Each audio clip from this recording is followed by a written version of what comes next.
논어 하기편 해설 강의. 하기편 1장 해서. 교사 오늘 우리는 공자의 논어 하기편의 첫 장을 살펴보겠습니다. 첫 문장은 이렇게 시작합니다. 배우고 때때로 익히면 또한 기쁘지 아니한가? 먼 곳에서 친구가 찾아오면 또한 즐겁지 아니한가? 남이 나를 알아주지 않아도 화를 내지 않으면 또한 군자가 아닌가? 이 문장의 의미를 알아볼까요? 학생 선생님, 배우고 때때로 익히면 또한 기쁘지 아니한가? 라는 말은 배운 것을 반복하여 익히는 것이 중요하다는 뜻인가요? 교사 맞습니다. 학문을 단지 배우기만 하고 익히지 않으면 제대로 된 이해와 응용이 어렵습니다. 일상생활에서도 마찬가지죠. 예를 들어 피아노를 배우는 학생이 처음에는 기초적인 음계만 배우지만 이를 꾸준히 연습하고 익히면 나중에 아름다운 곡을 연주할 수 있게 됩니다. 그것이 기쁨이죠. 학생 먼 곳에서 친구가 찾아오면 또한 즐겁지 아니한가? 라는 부분은 친구와의 만남의 기쁨을 말하는 것인가요? 교사 그렇습니다. 친구와의 교류는 기쁨을 주는 중요한 요소입니다. 특히 오랫동안 보지 못했던 친구가 찾아온다면 더욱 기쁘겠죠. 이는 인간관계의 중요성을 강조하는 것입니다. 학생 마지막으로 남이 나를 알아주지 않아도 화를 내지 않으면 또한 군자가 아닌가? 는 어떻게 해석할 수 있을까요? 교사 이 부분은 타인의 인정을 받지 못해도 스스로의 가치를 알고 흔들리지 않는 자세를 말합니다. 예를 들어 회사에서 자신의 노력이 인정받지 못할 때 화를 내기보다는 묵묵히 자신의 길을 가는 것이 군자의 태도입니다. 하기편 2장에서. 교사 하기편 2장에서는 유자의 말씀이 나옵니다. 어머니 아버지를 효도하고 형제를 예우하며 상류층의 권세를 탐하는 사람은 드물다. 상류층의 권세를 탐하지 않고 반역을 일으키는 사람은 아직 없다. 참다운 사람은 본분에 충실하고 본분을 바탕으로 한 행동으로 인해 길이 나타나게 된다. 어머니 아버지를 효도하고 형제를 예우하는 것은 인의 본이 되는 것이다. 학생 어머니 아버지를 효도하고 형제를 예우하며 상류층의 권세를 탐하는 사람은 드물다는 말은 무슨 뜻인가요? 교사 이 말은 가정 내에서 부모를 잘 모시고 형제 간의 우애를 지키는 사람이 외부의 권력을 탐하지 않는다는 뜻입니다. 예를 들어 가정에서 충실한 사람은 그만큼 도덕적으로 올바른 삶을 살기 때문에 사회적 야망에 집착하지 않는다는 의미입니다. 학생 그러면 참다운 사람은 본분에 충실하고 본분을 바탕으로 한 행동으로 인해 길이 나타나게 된다는 무슨 뜻인가요? 교사인은 자신의 역할과 책임을 다하는 것이 중요하다는 것을 의미합니다.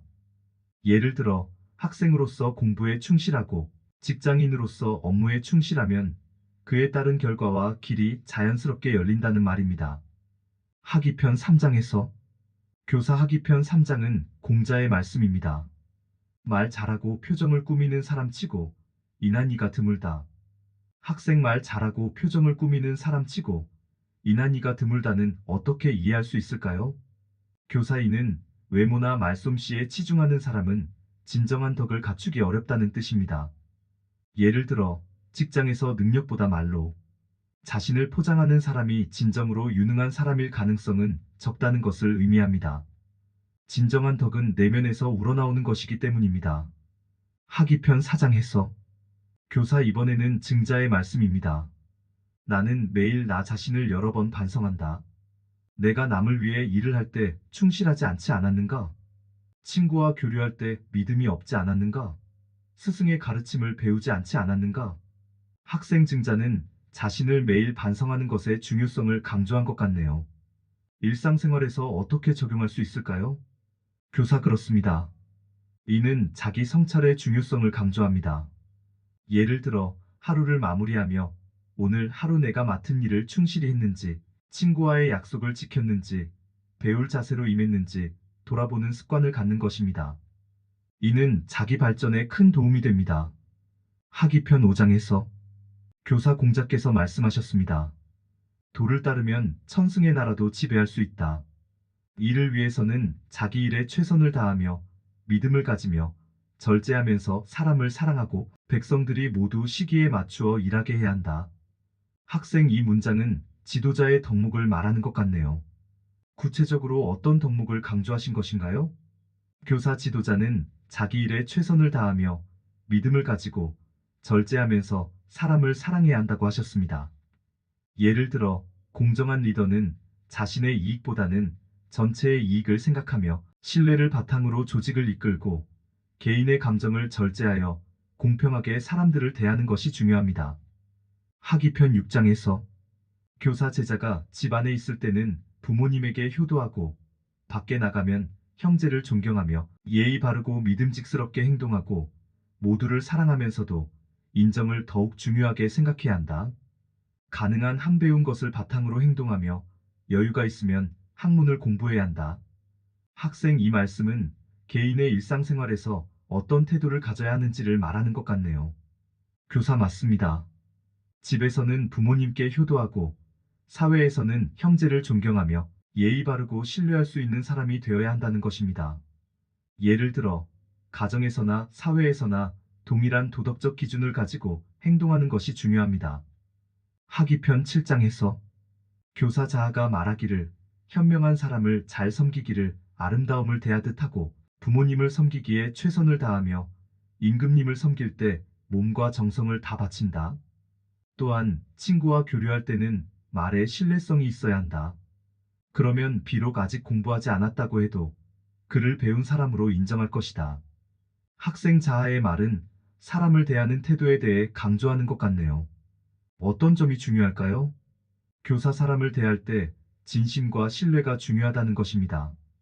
예를 들어 부모님을 공경하고 친구와의 약속을 지키며 상사를 진심으로 대하는 것이 중요합니다. 이는 사람들과의 관계에서 신뢰를 쌓는 기초가 됩니다. 하기편 8장에서 교사 군자는 무겁게 행동하지 않으면 위험이 없고 학문을 익혀도 견고하지 못하게 된다. 충성과 신의를 중심으로 행동하며 자기보다 못한 자를 친구로 삼지 말라. 허물이 있으면 고치기를 꺼려하지 말라. 학생 이 문장은 군자의 덕목을 강조하는 것 같네요. 특히 어떤 덕목을 말하시는 건가요? 교사 군자는 무겁고 신중한 태도를 가지고 있어야 하며 학문을 깊이 있게 익히고 충성과 신의를 바탕으로 행동해야 한다는 것입니다. 예를 들어 자신의 실수를 인정하고 고치는 것이 중요합니다. 이는 자기 발전의 중요한 요소입니다. 하기편 9장에서 교사 장례를 후하게 지내고 제사를 잘 모시면 선한 덕성이 두터워질 것이다. 학생 이 말은 장례와 제사의 중요성을 말하는 것 같은데 왜 그럴까요? 교사인은 조상에 대한 예의를 지키는 것이 중요한 덕목임을 의미합니다. 예를 들어 부모님의 장례를 정성스럽게 치르는 것은 그분들에 대한 존경과 사랑을 표현하는 것이며 이는 개인의 도덕성을 높이는 것입니다. 하기편 10장에서 교사 자금이 자공에게 물었습니다. 선생님께서 이 나라에 오시면 반드시 그 나라의 정치를 들으시는데 선생님이 정보를 물으시나요? 아니면 그들이 알아서 알려주는 것입니까? 자공이 대답했다. 선생님께서는 온화하시며 선량하시고 공손하시며 검소하시며 남에게 양보하심으로써 얻으십니다. 선생님의 구하는 방식은 다른 사람들의 구하는 방식과 다릅니다. 라고 하였다. 학생 공자님의 접근 방식은 다른 사람들과 어떻게 다르다고 할 수 있을까요? 교사 공자님의 접근 방식은 온화하고 선량하며 공손하고 검소하며 양보하는 태도를 갖는 것입니다. 예를 들어 정보나 도움을 받을 때에도 겸손한 태도로 접근하면 더 많은 것을 얻을 수 있다는 것을 의미합니다. 하기편 11장에서 교사 아버지가 계실 때에는 그 아들의 의지를 살펴보고 아버지가 돌아가신 후에는 그 아들의 행실을 살펴보라. 아버지의 도를 따르며 3년 동안 변함이 없다면 그것을 효자라고 할 수 있다. 학생 이 말씀은 아버지의 가르침을 따르는 것의 중요성을 강조하는 것 같네요. 교사 맞습니다.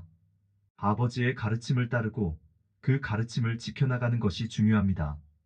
예를 들어 부모님의 가르침을 잊지 않고 생활 속에서 실천하는 것이 효도의 중요한 부분입니다. 하기편 12장에서 교사 유자 말씀하셨다. 예법의 운용은 조화를 귀하게 여긴다. 선왕지도도 조화를 최고로 여겨 크고 작은 것이 모두 조화에서 말미암은 것이다. 그러나 해서는 안 될 바가 있으니 조화만을 알아 조화를 고집하면서 예법을 어기는 것은 아니 된다. 학생 예법을 지키는 데 있어서 조화의 중요성을 강조하시는 것 같은데요. 구체적으로 어떤 의미인가요? 교사 예법을 지킬 때 조화로운 태도를 유지하는 것이 중요합니다. 예를 들어 회사에서 규칙을 지키면서도 팀원들과 조화를 이루어 일하는 것이 중요합니다. 하지만 규칙을 무시하고 조화만을 추구해서는 안 된다는 것을 의미합니다. 하기편 13장에서 교사 유자 말씀하셨다. 믿음은 의에 가까워야 그 약속을 이행할 수 있고 공경은 예절에 부합해야 불명예를 피할 수 있으며 그 친애함을 유지해야 존경받을 수 있다고 말했습니다. 학생 믿음은 가장 중요한 미덕 중 하나이군요. 앞으로 진실하고 신뢰할 수 있는 사람이 되도록 노력하겠습니다. 하기편 14장에서 교사 공자께서 말씀하셨다. 군자는 먹음에 배부름을 구하지 아니하고 거처함에 편안함을 구하지 아니하고 일은 민첩하게 하고 말은 신중하게 하고 항상 도가 있는 자에게 나아가 자신을 바르게 한다. 이만하면 배움을 좋아한다고 말할 수 있다. 학생 군자는 욕심을 부리지 않고 일을 신중히 하고 항상 도를 추구해야 한다는 말씀이네요. 교사 맞습니다. 이는 군자가 외적인 것보다 내적인 수양을 중요시해야 한다는 것을 의미합니다. 예를 들어 단순히 물질적인 것에 집착하기보다는 도덕적 성장을 추구하는 것이 중요합니다. 하기편 15장에서 교사 자공이 물었다. 가난하지만 아첨하지 아니하고 부유하여도 교만함이 없다면 어떻겠습니까? 공자가 답하였다. 바람직하다. 하지만 가난 속에서도 즐거움을 알고 부유하여도 예절을 찾는 자만 못하다. 자공이 물었다. 시경에 이르되 자르는 것이 가는 것 같고 쪼는 것이 다듬는 것 같구나. 라는 말이 이를 말함입니까? 공자가 말씀하셨다. 사자공과 더불어 비로소 시를 논할 수 있게 되었구나. 옛것을 일러주면 앞으로의 일도 알 수 있게 되었구나. 학생 이 문장은 자공이 시를 통해 도덕적 가르침을 이해하는 것을 말하는 것 같은데요. 교사 맞습니다. 이는 도덕적 가치를 실천하는 것이 중요하다는 것을 강조합니다. 예를 들어 가난할 때에도 정직하고 부유할 때에도 겸손한 태도를 유지하는 것이 중요합니다. 하기편 16장에서 교사 사람들이 나를 알아주지 않는 것에 대해 걱정하지 말고 나 자신이 다른 사람들을 잘 알지 못하는 것을 걱정하라. 학생 이 말씀은 자신이 다른 사람을 이해하고 배려하는 것이 중요하다는 것을 말하는 것 같네요.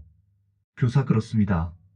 이는 타인의 인정을 받기보다 스스로가 타인을 이해하고 배려하는 것이 중요하다는 뜻입니다. 예를 들어 친구가 나를 알아주지 않아도 내가 먼저 친구를 이해하려고 노력하는 자세가 필요합니다. 하기편 전체 총평. 교사 오늘 우리는 논어 하기편의 여러 가르침을 살펴보았습니다. 각 장은 우리에게 중요한 도덕적, 윤리적 가르침을 주고 있습니다. 일상생활에서 우리는 공자의 가르침을 통해 스스로를 반성하고 타인을 배려하며 도덕적 성장을 추구할 수 있습니다. 공자는 우리에게 학문을 통해 자기 자신을 개선하고 타인과 조화를 이루며 진정한 덕을 쌓아가는 방법을 가르치고 있습니다. 이를 통해 우리는 더 나은 사람이 되고 더 나은 사회를 만들어 갈 수 있을 것입니다.